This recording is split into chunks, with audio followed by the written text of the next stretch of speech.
Tim Bennett here from the Cortland Voice, and I'm here with Dr. Eli Finkelsztein from Cayuga Health. Doctor, how are you today? Hi, Tim. Good afternoon. Doing well. Thank you. Beautiful. So, as I said, you're with Cayuga Health. Tell the Cortland community, your field of study, your profession. Yes, I'm an infectious disease uh, attending, also an internal medicine specialist. Okay. Um, Before you came to Cayuga Health, well, I should ask this: how long have you been at Cayuga Health? I've been here for the past 6 months. I'm originally from Bogota, Colombia, where I did my medical training. And then I went to New York City to do internal medicine and infectious diseases at Weill Cornell Medicine. So that from then on, I came here to Cayuga Health in the beginning of this year. Okay. Um, Let me ask you this. So I know you said your profession, but like what is your role at Cayuga Health? We know that you're a doctor, but like what exactly do you do to an extent at Cayuga? Yes, I mainly see infectious diseases consultations on patients. I also have a small teaching role with the internal medicine residency. So it's mainly a clinical role. I'm seeing patients at all time, Okay. both in the hospital and in the office. In the Cortland, Ithaca area, there's a lot of places to hike and a lot of people like to camp and things like that. A lot of times you tend to hear more about people speaking of ticks, which is why I brought you in just to educate us on, maybe what is a tick-borne illness and why we should be concerned about them, like educate us and myself. Sure, sure. Ticks are actually, they're not insects. They're more closely related to spiders or mites because they have 8 legs. They don't fly, they don't jump. They are these little, tiny little animals that are in grassy and wooded areas. And ticks are basically like humans in the sense that when there is no snow cover, then they come out. When it's warm and dry, when the conditions are warm since the spring until late fall, ticks are out and about. And they are of clinical importance because they can transmit certain diseases. And that's when we come in to investigate those. Um, Now, let me ask you this. Being like, I mean, growing up, I traveled a lot and things like that. Why is it that in like upstate to southern tier New York, you hear so much about ticks? Like, why do we have so many? yes, well, it has to do with the habitat of these organisms, and they are distributed throughout the entire Northeast, but specifically in central and upstate areas because of the extensive uh, grassy and wooded areas, as I was mentioning, the distribution of the animals that these ticks feed on, like deer. Um, the tick follow these same patterns. That's why the ticks are mostly there are throughout the country, but the ones that we're going to discuss today are definitely of certain importance in central and upstate New York. Now, what are like symptoms? So, like, let's say John Doe is here, their child gets bit by little Johnny gets bit, Johnny Jr. gets bit. What are the symptoms that you'll normally see Johnny Yeah, exhibit? yeah, it's very common to have and possible for someone to have a tick bite. So that's not preposterous, and it can happen, and not every tick bite, as a matter of fact, the majority would not transmit a tick-borne disease. Hmm. So the first thing the that Johnny might notice is a little bit of swelling around the area of the tick. Uh, this is not to be confused with a rash, a larger rash that can appear around the area were near or close to the area where there was tick bite, that will prompt a specific treatment. That would be maybe indicative of Lyme disease. But going back a little bit, the tick needs to be attached for a long time. That's why I would ask Johnny what was he doing, and if he can try, him or his parents can identify how long has that tick been attached.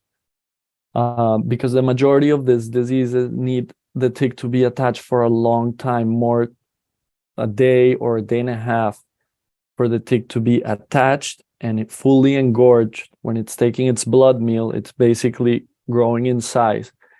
If a person identifies the tick when it's already engorged, then it's of more clinical importance. However, if someone is going out on a hike, they can immediately identify when they started. I've been in my office all day, and then you go out on a hike. As soon as you come back, that's why it's very important to do a tick check. Because if you find a tick that has been attached for a short time, then the risk of the diseases that we're going to talk about is significantly less likely. So yes. So let me ask you this, and this is just a random question. I'm playing off of what you've said. So if little Johnny doesn't have to be rolling around or playing tag or something like that on the ground, can they get it even just by hiking? Like you said, they don't fly. Is it do they fall off trees or leaves, or like Exactly. how are they transmitted? Tell me about. Yes, they are not very, in that sense, not very effective vectors, meaning they are, as you say, they don't fly, they don't jump, and they are specifically in bushy areas that are dry and warm. If there's snow cover, then they won't likely be there. If there's very short grass, they won't be there. They are in also with a little bit of shade. That's why they're not in the open fields. This type of, the ones that I'm going to talk about, which are the deer tick, is one specific one that transmits Lyme disease, and others that I can talk about. But that tick is only out in very brushy areas. So, and how do they so you basically, when you move, you rub against them, and they're waiting for a leaf to fall or something so that they can attach. That's why when people go out on hikes, they recommend to have, it's ideal, better to have long sleeves if possible, or tuck their pants inside their socks. Also, it may be helpful to wear insect repellent, even though ticks, again, are not insects, but they are also repelled by this chemicals that are used. So that's also helpful. So like off deep woods, do you know what that like? Yes, exactly. That will help too. And just be covered if possible, and then check afterwards.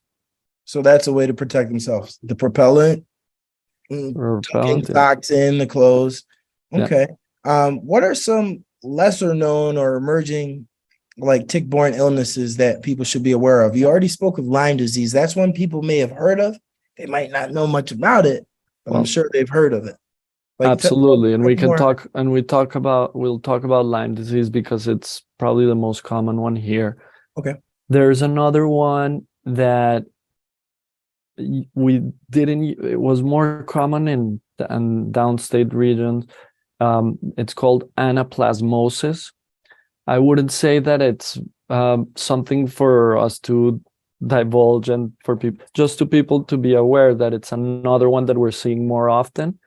And there's another one called babesiosis, which, again, that one is more common in the downstate areas in Long Island, more near the shoreline. But we do see some cases here. All of those three are transmitted by the same tick, by the deer tick that we were talking about, also called the species called Ixodes. Deer tick or black-legged tick that's the species that transmit those three, and also some other lesser known like Powassan virus. Yes, go on. Now, if something, tell me this. Are there long-term things with this? Because I mean, I know you said, the bug would have to be, or the tick, excuse me, would have to be on for a day or two. What are the long-term effects if someone does not really stay on this?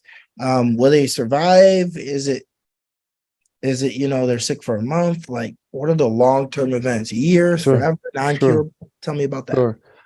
Yes, I would say that people should be aware of the importance of I think that it's well deserved, the respect and the attention that it gets. However, it's also important to know that most tick-borne illnesses are treatable. When they are identified, Okay. people there's various symptoms that you'll feel initially. One to be aware of is a rash along the side of the tick. Very important to watch out for that, and that prompts evaluation by a doctor to receive treatment. Then there's also fever, muscle aches, feeling fatigue, malaise. That happens within the first few days. So that would be like the early signs of a tick-borne illness. That would be early on. Things to watch out for are the rash, muscle aches, fever, fatigue. There are some late or chronic presentations of Lyme disease, which, if left untreated, the initial one can affect some of the joints, can affect the heart and the brain. Those two can be more serious, but they are also treatable with antibiotics. So well-deserved respect and attention that the ticks get, but also important for people to be aware that these conditions are treatable.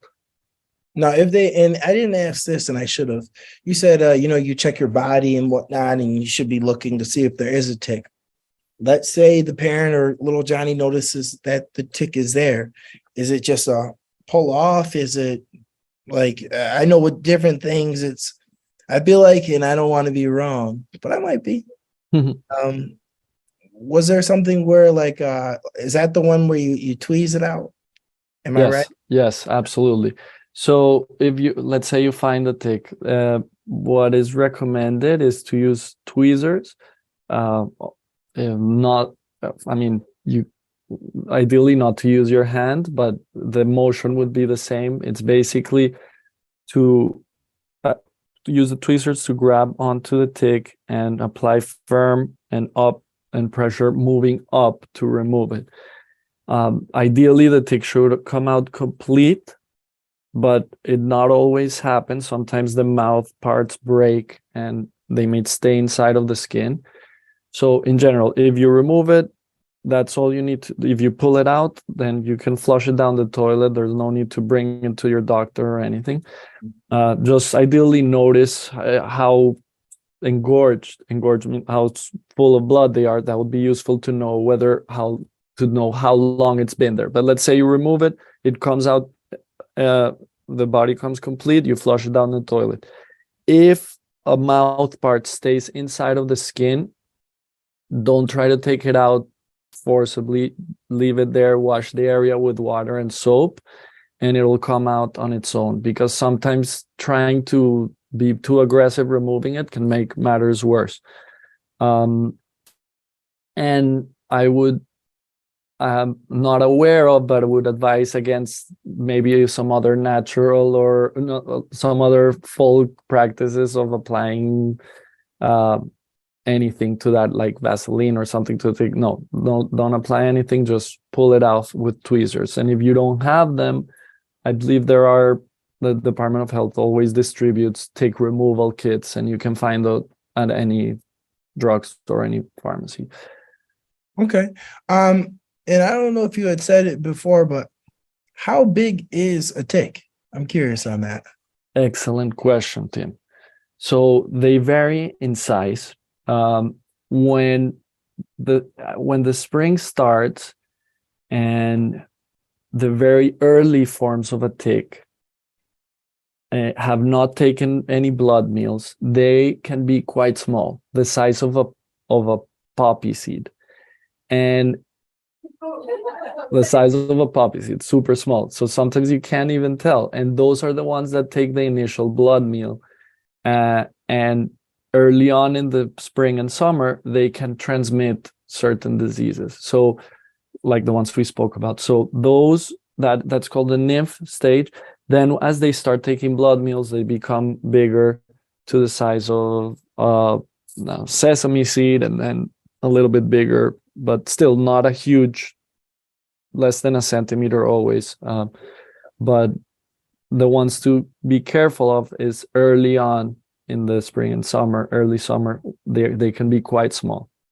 Okay, well, doctor, I thank you for informing the community on, ticks and tick-borne illnesses and the other varying illnesses. And we'll put your information after the end of this interview. We'll put that on the screen. But to everyone watching, thank you for choosing the Cortland Voice. Thank you, and God bless. Thank you, Tim. Appreciate it.